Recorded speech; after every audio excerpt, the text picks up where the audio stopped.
आज जवाहरलाल कृषि विश्वविद्यालय के द्वारा पत्रकार वार्ता का आयोजन किया गया। इस दौरान विश्वविद्यालय के पदाधिकारी उपस्थित रहे।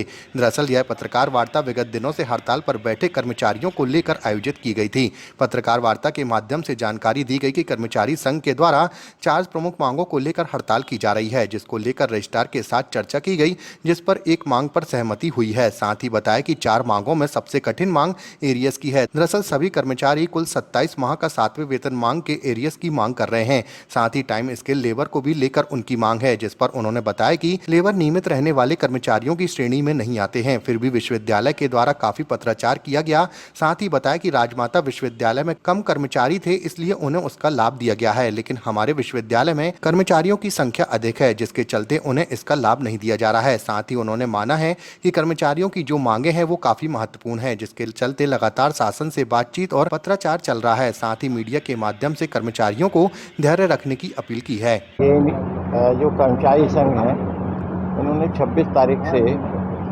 वो मतलब आंदोलन के लिए दिया कि हमारी ये 4 मांगें प्रमुख रूप से हैं, उन 4 प्रमुख मांगों के ऊपर विचार करें। तो उन 4 प्रमुख मांगों को लेके रजिस्ट्रार साहब के कक्ष में इनकी चर्चा हुई। उसमें जो एक मांग थी उस पर तो मतलब आगे जाके सहमति भी हुई है।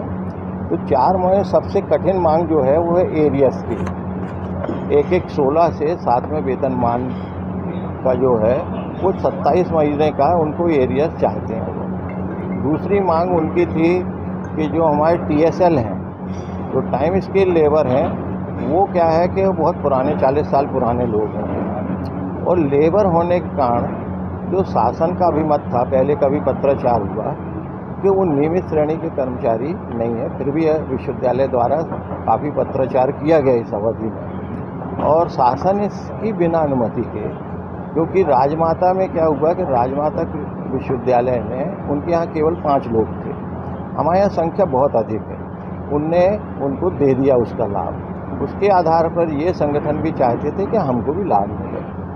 और इसके अलावा जो एक और उनकी मांग थी कि जो विनियमित किए गए कर्मचारी हैं, तो उनको जहाँ जहाँ पोस्टिंग हुई सबके, उसमें महत्वपूर्ण पहलू ये था कि उनको 70%, 80%, 90% का भुगतान किया जा रहा है, और 3 वर्ष का उसमें प्रोबेशन का प्रावधान है। तो उसमें उनको कुछ आपत्ति थी।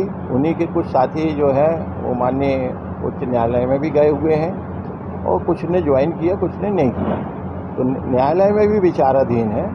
और अभी जब हम लोग की लगातार अलग अलग चरणों में बैठक हुई है, तो अभी पिछले परसों जो है उनकी सहमति बनी थी कि हमने उनको बताया कि ये कुछ शासन से अति महत्वपूर्ण मांग है। शासन के यहाँ हमारे दोनों अधिकारी, रजिस्ट्रार महोदय और कंट्रोलर साहब हो आए हैं, वित्त कंट्रोलर, और वो प्रचलन में है, और ये हम शीघ्र अपेक्षित है कि ये कुछ ना कुछ वहाँ से मार्गदर्शन मिलेगा।